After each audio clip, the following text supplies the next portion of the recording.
Okay, and welcome to Project 5. This is the verbiage for this problem can be found on page 339, and it's exercise 11, the random number guessing game. It says create an application that generates a random number in the range of 1 through 100 and ask the user to guess what the number is. If the user guesses too high, then the random number of the program should display too high. Try again. So there's a series of ifs here, right? If the user's guess is lower than the random number, it should display too low, try again. The user guesses the number, which is the other outcome, then they win and it can start again. It says optional enhancement. Enhance the game so it keeps count of the number of guesses that the user makes and display it when they guess it correctly. All right, so let's start off with a little bit of logical design here, which is what we should do. I'll just use Notepad for this. We're going to need a random number of type integer, and we're just gonna, it won't necessarily be initialized to 0, but it'll be initialized to a random number probably, but we'll see how that goes. We need a counter that count the guesses, and we'll start it at 1. Okay, so we need to create a random number in the range of 1 to 100. Okay, so then we're going to essentially have a button. I've already designed the form here, so you can kind of see on your left what's going on. So in a click event for that button, for the guess button, that's where we're going to grab the user's guess out of the text box. And the user will guess every time until they get it correct, so they'll be putting a new number in there.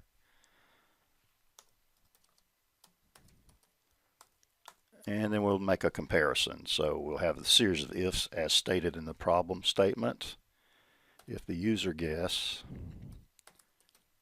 I guess, is greater than the random number, then we display. My message may be a little bit different. Too high. I'm just going to put that in there. I'll put display.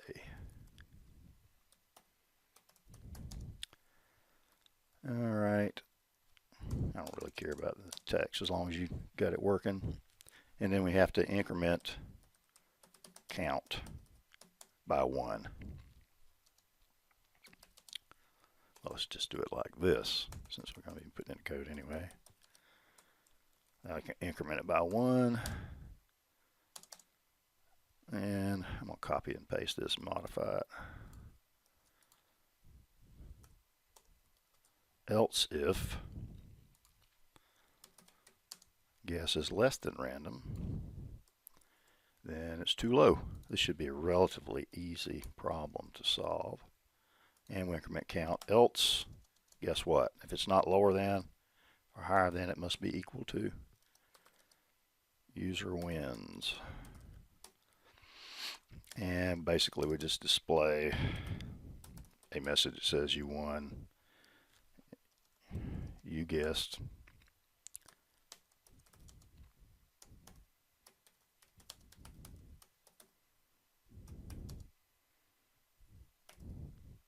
And concatenate in count attempt, something like that. I mean, just placeholder. We don't really care how we're doing that yet. And then down here, if they win, we need to generate another random number in case they want to play another game, which hopefully they will. And probably reset, I don't know, the text.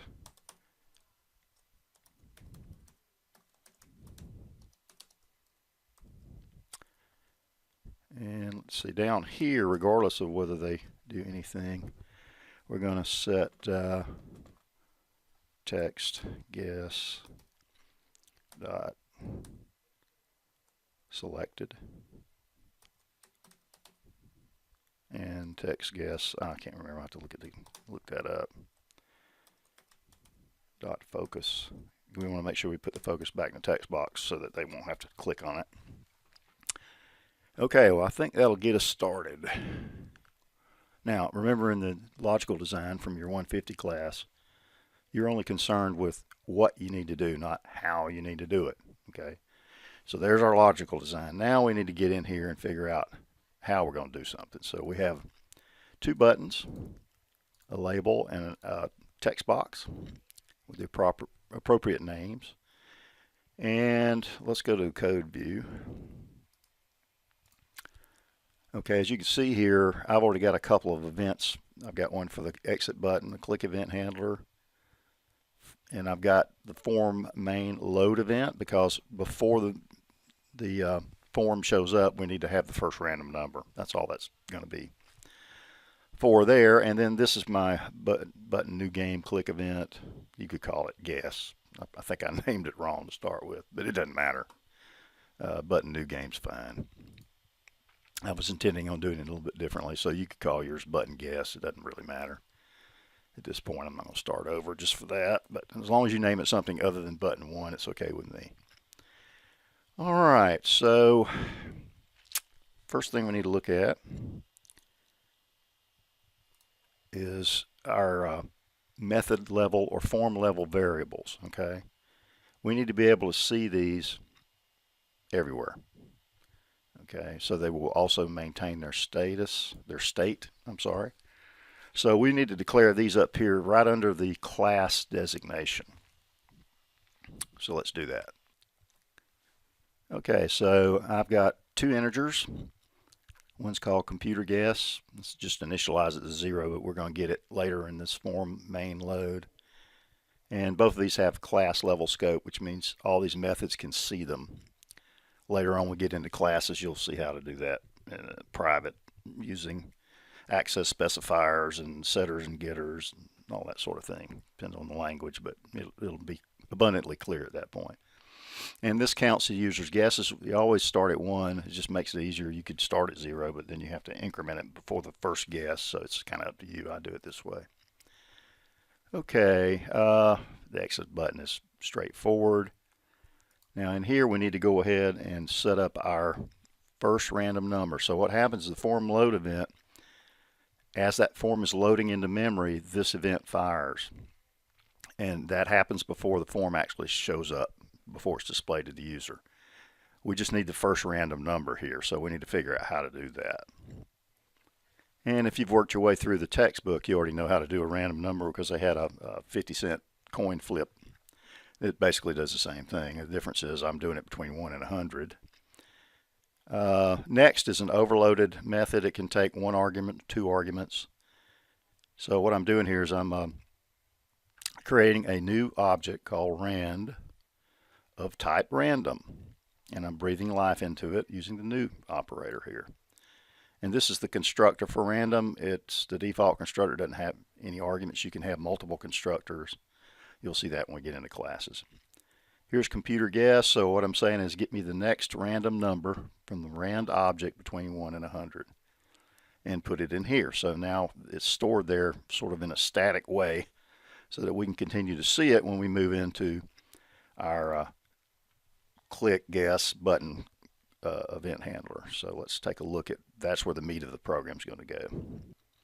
Okay, so I've set up the try-catch block. Anytime you do anything with converting numbers to string or string to numbers, or trying to connect to a database or the internet or email, whatever it happens to be, if it's a possibility of throwing an error, you need to have it in a try-catch block. This causes you, or gives you the ability to elegantly handle exceptions or errors, and without shutting the program down, because these errors propagate out. So if an error is thrown here in a button new click and you don't handle it, then it propagates to the exe, and if you don't handle it there, the operating system handles it by a very inelegant message and by shutting your application down and removing it from memory. So let's see what we have here. I got my try catch. I've got my user guess. Okay, and it can be just local to this event. because every time this event fires, they've clicked a button and they've typed in a new number, hopefully. So inside the try, we need to grab what's in that user guess text property and hopefully be able to convert it to a number. If it doesn't convert to a number, then it throws this catch. It catches the exception, and I've just got a generic message here. There's a problem with your input. Please try again. Error. So message box has different button configurations depending on which one you want to use, and different icons. And basically, you just type it in, and it gives you a whole list. Show you how that works. Let's see. And there it is. I could do exclamation, which I probably would, or I might do error. Some of them will beep, some of them won't. Okay. So there's that. And then all I'm doing here, regardless of whether they win or lose or whatever, I'm selecting all the data that was in the text box and setting the focus back according to our logical design. See that? So now I just need to flesh this out a little bit and put our ifs in there, and let's see what we're going to do. And so we'll start here assuming there's no error. We're still in the try. Okay, so according to our pseudocode, you can see that I just basically use the correct syntax, put a message in there. Your guess is too high. Count guesses, I increment it by 1. If it's less than, your guess is too low. Well, if it's not greater than or less than, it must be equal to. So here what I've done is I'm just concatenating a bunch of strings together here. You guessed it, in count guesses, which was what we're just accumulating the guesses. ToString, because if you don't do that, it will throw an error, attempts, you win, blah, blah, blah. And resetting it back to its initial value that we put in up here of 1. And then we're emptying out the string. Of course, this down here takes care of selecting all. Of course, there's nothing in there at that point, but it is setting the focus back. Well, let's run it and see what we have here.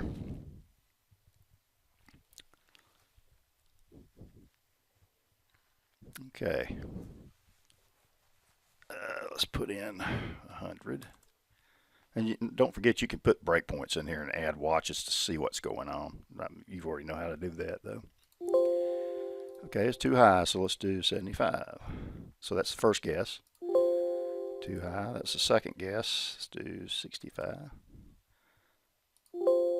Third guess. Here comes the fourth guess, 50. Now watch me mess up my count. Too high.